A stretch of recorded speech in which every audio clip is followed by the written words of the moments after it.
So, hello everybody. This is Johnnie Geathers. Welcome to another JG Mental Health Fridays. I hope all of you having a great day so far. You just got your day started. I hope you have a great day. Today, I have another special guest with me. I actually been on his platform speaking with Gravity, and this is a good brother of mine that lives in South Carolina. His name is Kervin Searles. So, Kervin, I want you to introduce yourself, tell the people more about yourself and everything before we get into the questions. All right. I'm Kervin. I reside in South Carolina, and the owner of Gravity Counseling Group.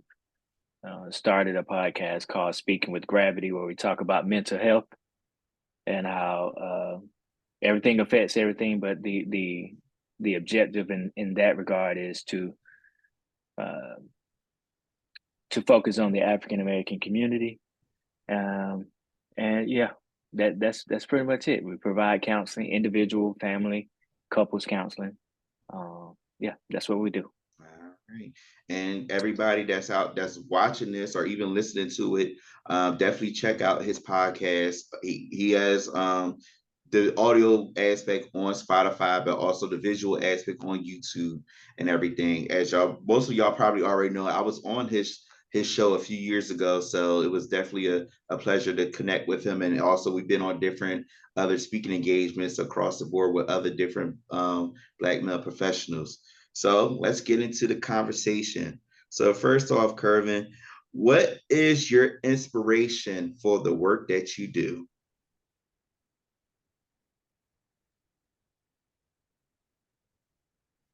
At this point in my life, would be um, just being an example or a role model uh, for my family, my kids, my wife, my kids.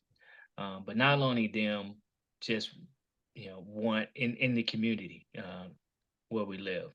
Um, I want to be an example of healthy relationships, being a good example of a father, be a good example of a husband, um, a good example of a good citizen, in spite of whatever we're facing politically or day to day. Whatever we're seeing from time to time. You can still be a nice person, so to speak. So Right. just being a role model, I guess, would be my inspiration. All right. All right. I'll say for me, the inspiration for the work that I do, I'll say it started when I was 15. Most people already know the story, but I'll share it. Started when I was 15. I volunteered at Pennsylvania Hospital, which is a hospital in downtown Philadelphia. That gave me a spark of, loving the aspect of helping people. And originally, I had wanted to be a pediatrician more so per se, because I was working with kids and stuff, doing volunteer work at like summer camps and such and everything. But what shifted into me getting into social work, into even into therapy now, were just learning about the dynamics of why we do the things we do. Mainly my siblings. My siblings were the main ones. I was, used to ask my mom like, "Hey, mom, why do why do they do the things they do?" And I never used to do like, do stuff like that when I was their age and everything. So just seeing that the effects of how, the dynamics of people are different, the dynamics of how we react in the environment are different and stuff. And it made me want to learn more about that, which led me into this social work field and such. So within your practice, how long have you been in your practice? Oh, since 2019. So this is year 5 for me. Wow. And it doesn't even seem like that, man. It was October 2019. Now, on paper, it's 2012. I got I got a business name. Uh, I did an EIN, and Mhm. I think I opened up a business account as well, all the way back into 2012. So I already had the idea of this is what I want to do. Right. Um, but from 2012 to 2019, it was a process of me getting licensed, but also me getting some experience working in a community setting. Setting. I worked in a private practice. Um, I did some case management. So I did a lot of different stuff to gain some skills that I feel is transferable to my private practice. But I actually opened up I had an office in October. I think it was October 2019 Wow, is when wow. I went into the office for myself. Okay, okay, okay. Now, in your practice, who are the individuals that you serve? So, like, what is the population that you serve? Well, I love couples counseling, Okay, first and foremost. Um, but I'm also enjoy working with men who are going through anxiety or maybe some life transitions. They're going from one job to the next, or they got a new baby that just entered in, or um, they getting into more of a committed relationship. Uh, and I like working with men on anger. Um, okay. so a lot of times it's you know they may come in for communication or they'll come in for anger, and then we go through it, and there's some other things there that's outside of the anger.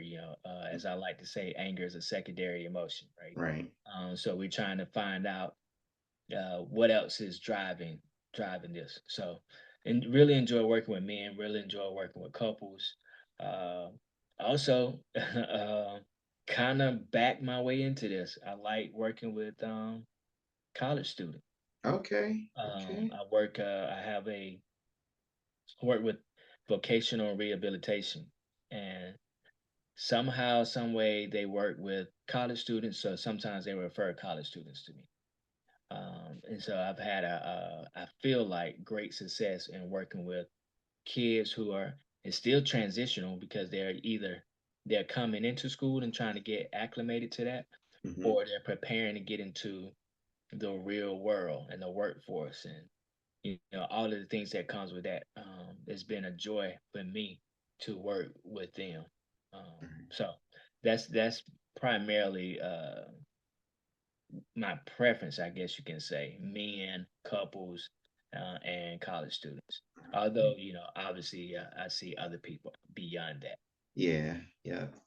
Yeah, so definitely in a mental health setting and in space, you get to see people across the board, but there are certain, populations that you kind of have a more of a preference for that you kind of would love to like dive deep into or even explore more. I know I first started working out, working with kids, and then now being in a private practice set where I'm working at right now, I'm seeing everybody. I'm seeing kids, teenagers, adults, older adults, and you never know what you get, and in this field of work and stuff. But it gets kind of one, it builds you out of your comfort zone, but Oh then yeah. also helps you to see what are some of the dynamics that you're like kind of could get in touch into to say, man, I actually really like working with this kind of set of population right now and everything and And stuff. along those lines too, I learn from You're right. different people that come through those doors. It's not just about me You're right. helping them per se, man. I learn a lot Mm-hmm. from people that come in because you never know, or at least on my end, you don't always know where the conversation going to go, Right. where it's going to end up. Exactly. And in that process, you end up learning different things about not only about them, not only about people in general, but about life. Mm-hmm. So yeah, I think that's probably one of the neater parts of our job, Right. I if you want agree. to call it a job. I agree. I agree. What out of your 5 years being in private practice, what have been a challenging moment that you had to face? For me, it has more to do with funding and working Mm, capital. Um, the therapy side of it, I love to learn. I love going to trainings. I don't mind networking, and when I say I don't mind networking, I actually like networking. Just don't have the time to network because I'm also involved in other things outside of counseling. And so those things might take me away from actually doing more networking than I would like to do. But the most challenging thing is trying to find funding and capital, workflow capital. I basically at this point am operating on what I do. So whatever I do, I get paid for. Right. Um, which, in the grand scheme of things, it's like, okay, that's just common sense. But sometimes I have to wait on the money that's coming in that I provided. I accept insurances. So, if I do a service on today, I might not receive that money for 2 weeks. Mm-hmm. If it's not a insurer that is the best, then I might have to wait 6 weeks. Jeez. And let's not, that's not even including if there's a denial Right. because I uh, put in the wrong number or put in the wrong letter. And instead of them saying, "Hey, this is this person," because I got all the other information, it comes back denied. This person isn't a subscriber. Now I got to go and figure that out. And sometimes Mm. you end up losing money because by the time you realize that you got a denial, if you don't have your systems in place, Right. um, it might be 6 months later, and you might not Mm-hmm. be able to recoup that, or 9 months, or whatever that time limit is. I got pretty good systems now, 5 years in, where I Yeah. pretty much know almost immediately as soon as it hits that it's a denial. Okay, it's a denial. Now let me find out why. Right. Right. But I have to wait for that money to come in, no matter what, whether it's I fix it or not. I provided a service on uh, September the 1st, but I don't get paid until November the 15th because I had to go through the changes, resubmission, and then wait. And Mm-hmm. that's not good. Yeah, yeah, I agree with that one wholeheartedly. Because when I first transitioned into the private practice space under the two owners I worked for, originally I had got my contract for this particular insurance, and everything. But then after like a few months into the practice, that's when I got the notice to say, oh, um, the stuff didn't go through properly, and you had to redo the process all over again to get your credentialing and stuff. So what ended up having to happen was the caseload that I had that was under that particular insurance, I either had to give them to other therapists or refer them to another organization or practice until I had got my stuff cleared up and everything. So, and like you said, it does take time because it took me for that moment when that situation happened, it took me like months until they said, okay, you're in the clear now, and now you could get your people back or start getting people within that particular insurance. Recently, it's another experience that happened with me where accepted to get CHIP. CHIP is like the Children's Health Insurance program here in Pennsylvania.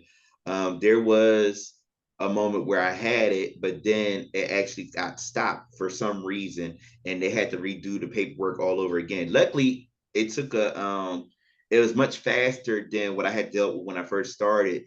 But yeah, when those insurance companies happen and they say, oh, you got to slip up or you missed out on something, that lets you know that, yeah, you got to be on top of it with them. But also, money is involved. Money is involved across the board. And it's a moment where you're losing money within your practice, but also it's an aspect where you're losing money within yourself personally in terms of what your personal needs and everything are. So it is important for individuals that's out there that's thinking about opening up a private practice or having your own, that you got to be on your P's and Q's when it comes to insurances, contracts, making sure that your clients is make sure that your clients are even having the making sure when their deadlines are, when their stuff lapses and when their stuff ends and such, just being on top of that and everything. But I definitely agree that that is a challenging aspect, especially as a private practice owner, because I hear it a lot with the owners of this practice I work for too,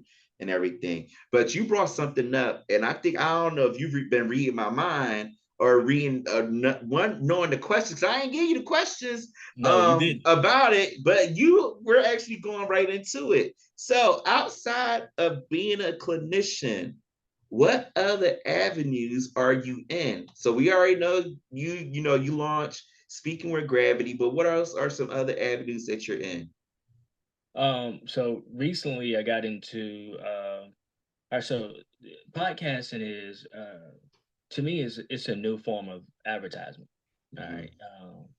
Or at least that's how I thought about it when I initially started.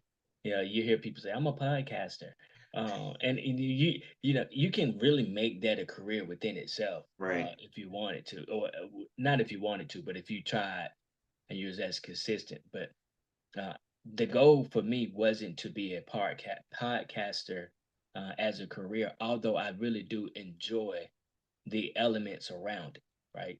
And so I started it as a form of advertisement for my business to reach a certain population, to provide education and awareness to the African American community. I was inspired by some guys who are not even doing it anymore, but I think they were called the melanated social workers or something to that degree. Mm-hmm. This was during the pandemic. I used to listen to them all the time. I was like, oh yeah, I would love to do that in my area. And so I started the podcast, and I started as a host myself. But then I stopped hosting and just kind of went behind the scenes. And I like doing it. I like creating content, good content. uh, I wouldn't call myself a content creator because I'll fall off for like 3 weeks, and then and then I start back up again. But I like creating thinking pieces, things that's good. That if somebody comes across it, if that slides across their timeline, it's a aha moment.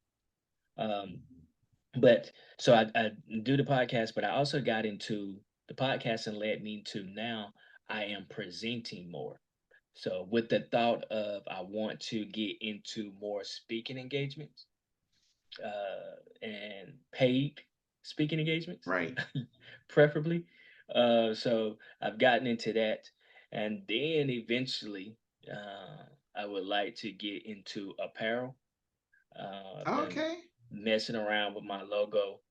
And so just putting ultimately I just want to put good energy, good product, good stuff out there to balance out, which is darn near impossible at this point, but to balance out all the other stuff that we're receiving. Mm-hmm. Um, I can yeah. What was that the guy did?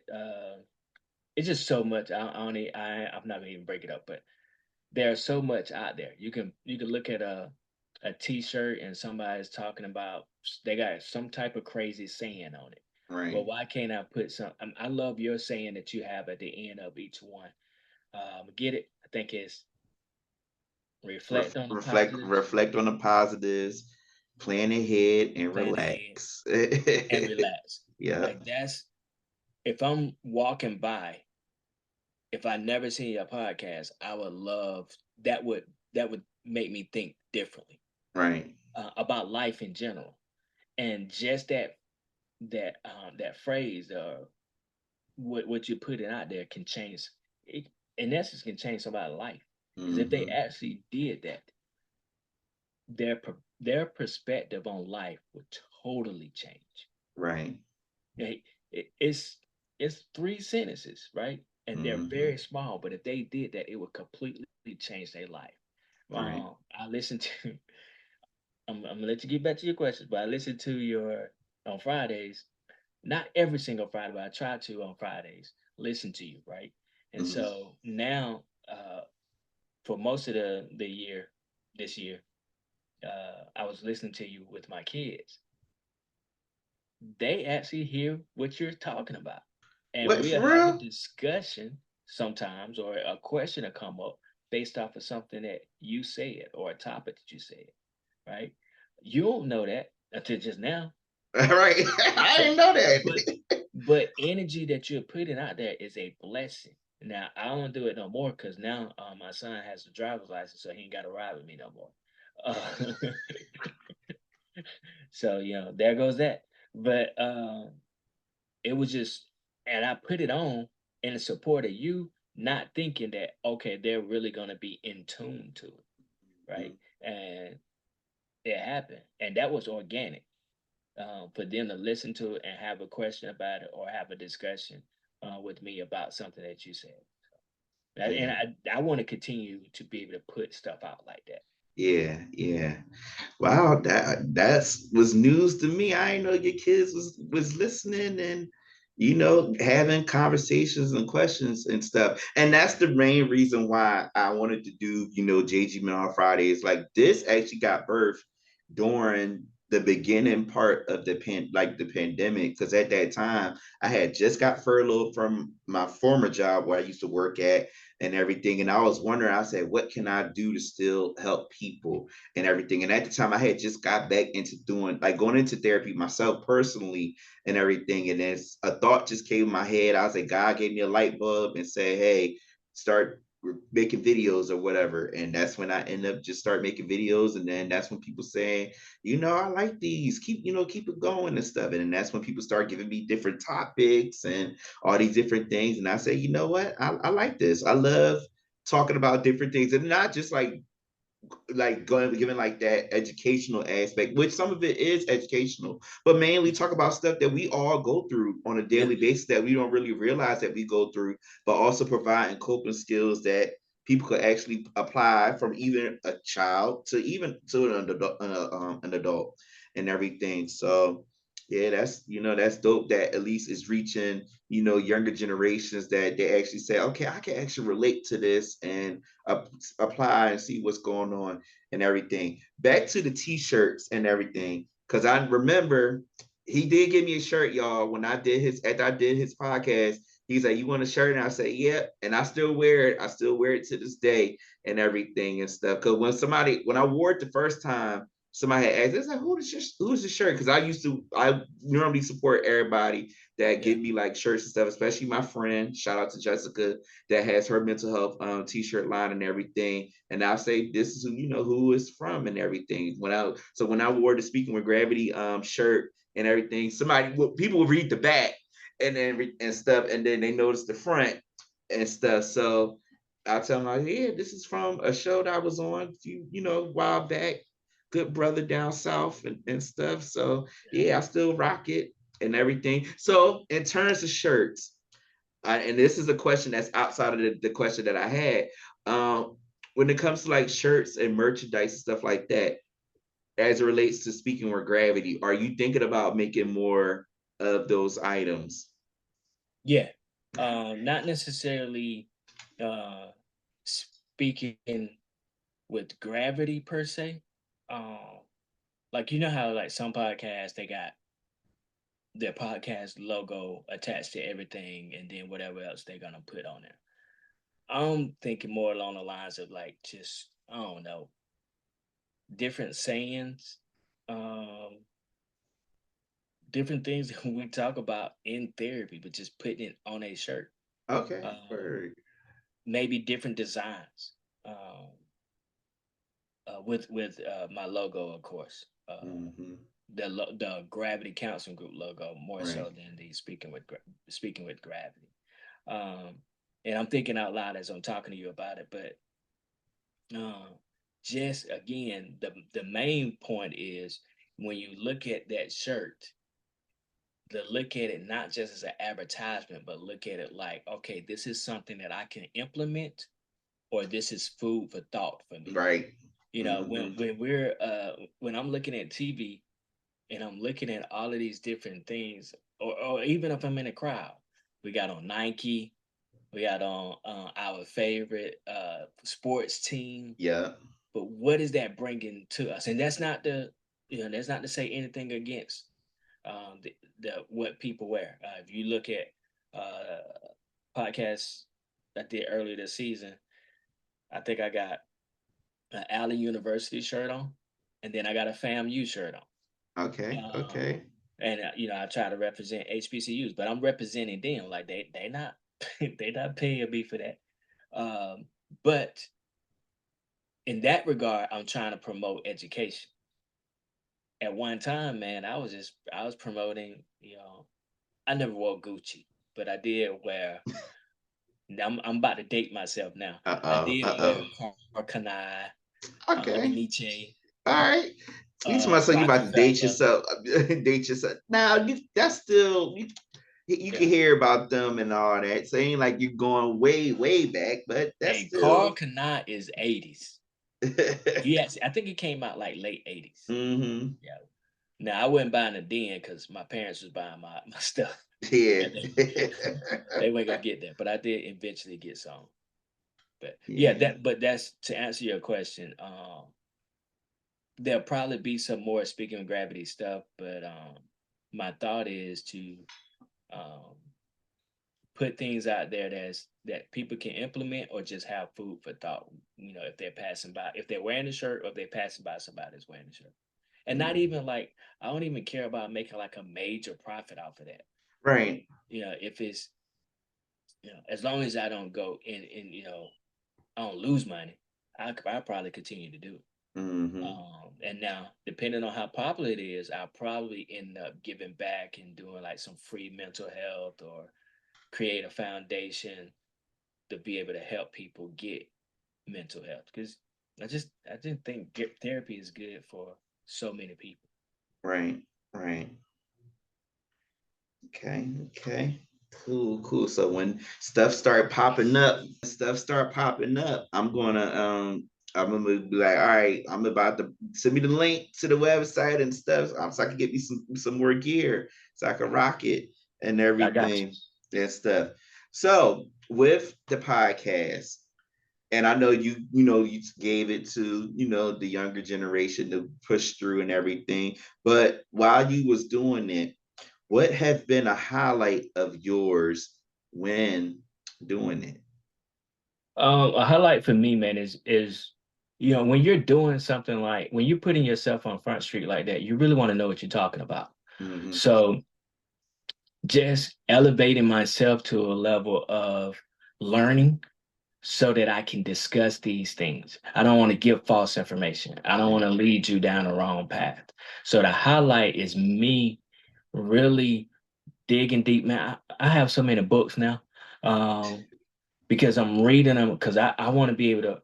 I don't want to give the same information over and over again.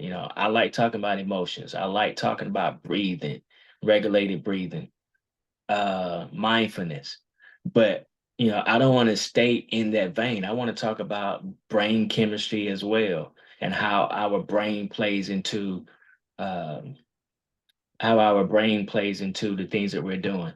I just completed a Adlerian cohort. Um, Mm. I went through it for a whole year, just talking about Adlerian principles. Um, and that's something that I would not have done if I was just a therapist in my office and just trying to get business. Um, I'm really just, the highlight is me really trying to better myself as a therapist. This is my field. I want to be at the top of it. I want to be one of the better therapists. Now, just how much I know isn't going to make me a better therapist. Right. I know that, but uh, I ain't trying to get caught slipping either. Yeah. Yeah. Yeah. For So sure. that For that it's sure. been a pushing the me being pushed to get more information and to learn more has been a highlight for me. And you never know, man. Sometimes people come up and say, "Hey, yeah, I heard your podcast," or "Man, I really appreciate what you're doing. Thank you." Like you said, they'll come up at the most random moments. Hmm. Man, I'm so glad that y'all doing this. Or I had a person, an individual, tell me, "Hey, don't don't stop doing it. Right. It's needed. Don't stop doing it." Sometimes I look at those views and I'm like, I think it's time to stop. I'm not increasing my views. It's time to stop, or it's really low or whatever. But you can't look at the views because there's somebody. I think I was on listening at somebody. They were talking about how Uh, Sometimes your views can be 250, 10. It might be Mm-hmm. 1,000. And there was saying people get upset when it's only 50 or if it's only 20. But when you think about being in a room with 20 people and having all 20 of those people attentions, that Right. changes the perspective. If Right. you're in a room with 20 people and you got their attention, that's something. That's a That's big something. deal. Mm-hmm. Mm-hmm. But we're looking at thousands. So, and most places don't even hold 1,000 people or 10,000 or 100,000. So in that regard, it's a highlight to have people come up and say, "Hey, yeah, I did check you out," or "I've been following you," or "I like what you do." Yeah. Yeah. Okay. So another question I had for you. We got two more questions, and then we're gonna wrap it up. Where do you see yourself in 5 years? Oh, I need to be careful how I'm not speaking this into existence. Uh-oh. And Uh-oh. the reason I say that because I remember telling somebody I wanted to start a podcast. I started a podcast. I remember telling somebody once I started a podcast that I want to go to X amount of seasons and then I wanted to turn it over, and I did it. Uh-huh. Thanks be to God. Yes, sir. But in 5 years, I would like to have a full-fledged teaching practice Ooh. where the younger generation behind me are graduating from grad school and I'm helping them through their licensing process, getting licensed. Once they get licensed, I'm helping them to find themselves. We mentioned it earlier about you usually find a population that you work well with. Mm-hmm. So in those first couple of years, I would like for them to help find the population that they work best with, but also give them additional training beyond grad school because we learn a whole bunch of stuff. Well, Right. when I just told you I went to the Adlerian cohort, I had heard about Adler, but what's the thing that stands out? Cognitive behavior therapy stood out for me. Um, Sigmund Freud stood out to me. Mm-hmm. Uh, Solution focus stood out to me. Not Adlerian. Right. But when I went and did a little bit of studying on it and started working with it, I was like, oh, I'm more in tune with this. How I operate, I really just kind of focus on this. But we kind of cover a whole bunch in grad school. Mm-hmm. So beyond grad school, I want to help people like learn, all right, what techniques align with my morals, my values, and how I deliver or how I communicate with people. So in 5 years, I would like to be full-fledged teaching practice that is also connected to media, All right. independent media. Okay. Okay. Sounds good. So, like you said, you always speak things into existence. So, in 5 years, that's gonna happen. Yeah. That's gonna happen. So, what I want to do now is I want you to give to everybody a coping exercise that you want people to practice out there, especially for individuals that actually want to be in your shoes as a professional. A coping exercise in general, or like for a young professional trying to be a mental health counselor? So I'll say, so we could do it two ways. You could give one in general, and then give one for a young professional that wants to be in the space that you're in. Um, so, all right. So for in general, coping exercises, I say I like breathing, just regulated breathing, slowing it down, and being intentional about it. So I'm gonna say 757. All right. Okay. So you're gonna breathe in for 7 seconds, hold it for Mm-hmm. 5 seconds, breathe out for 7 seconds. When you breathe in, you're gonna breathe in uh, through your mouth. You're gonna hold it, and then you're gonna breathe out through your nose. 757, 7 seconds in, hold it, 7 seconds out, and you're just regulating your breathing. Um, and you do that for a minute or two. It allows you to think more logically. It allows you to calm down if you're upset. um, and even calm down if you're anticipating or worried about a whole bunch of things. And then for the young professional who is aspiring to be a mental health counselor, or even a young professional who's aspiring to be anything, uh, a coping, a good coping mechanism, something that I didn't do and should have done more of is find you a mentor. Good one. And I said mentor, but I should say mentors with the S. Um, they're able to, yeah, I say I learned from people that come through those doors. You can just learn through conversation. Mm, So those typically mentors, they don't have to be 20 years older than you. They don't have to be 40 years older than you. As the point of them being a mentor is that they've been through it before you. And so right. whatever they've been through before you, they can share with you. So certain things you won't have to do, certain things you'll know to do as a Mm-hmm. result of that. Yeah, I talked about my business was on paper in 2012. I had a business name, business account, and an EIN number. I did not know I needed to get an NPI. I didn't know nothing about a CAQH. And Yep, all of yep, these, all yeah. all of those things that I'm talking about, if a person is coming in that's behind me, I'm going to tell them, hey, get this, get this. And these are free. And you get it in this way. So now when you decide that you want to do insurance or you want to go out on your own, it's a much easier process for you than for you to get this and say, oh, I got to get this now. I should have had this. So mentors, just connect with mentors, and anybody can be a mentor. It could be in your field, your industry, or maybe not in your industry. Hmm. I like that. I like how you brought it up to say, yeah, you need this, this, and this. Because when I got done with, got into the private practice space, that's what the owners say. Yeah, you got to get your CAQH, you got to get your MPI, you got to get all these other things because it ties into the one liability aspect for the practice, but also liability for yourself as a professional. Same thing when it comes to the insurances, all those things, and they got to get updated every year. Every year, got to Every get year, every year, got every to year. get updated and stuff. And plus, oh, even on top of that, just a professional liability insurance you got to have for yourself. And I was like, well, I get all that.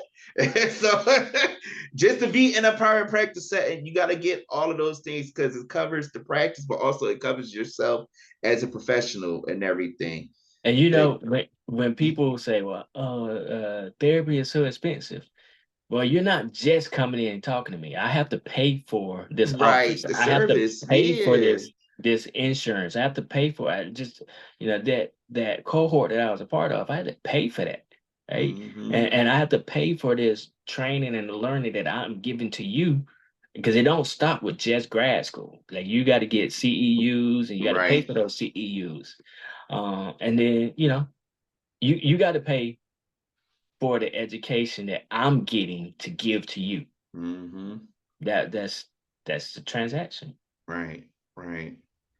Yes, indeed. Yes, indeed.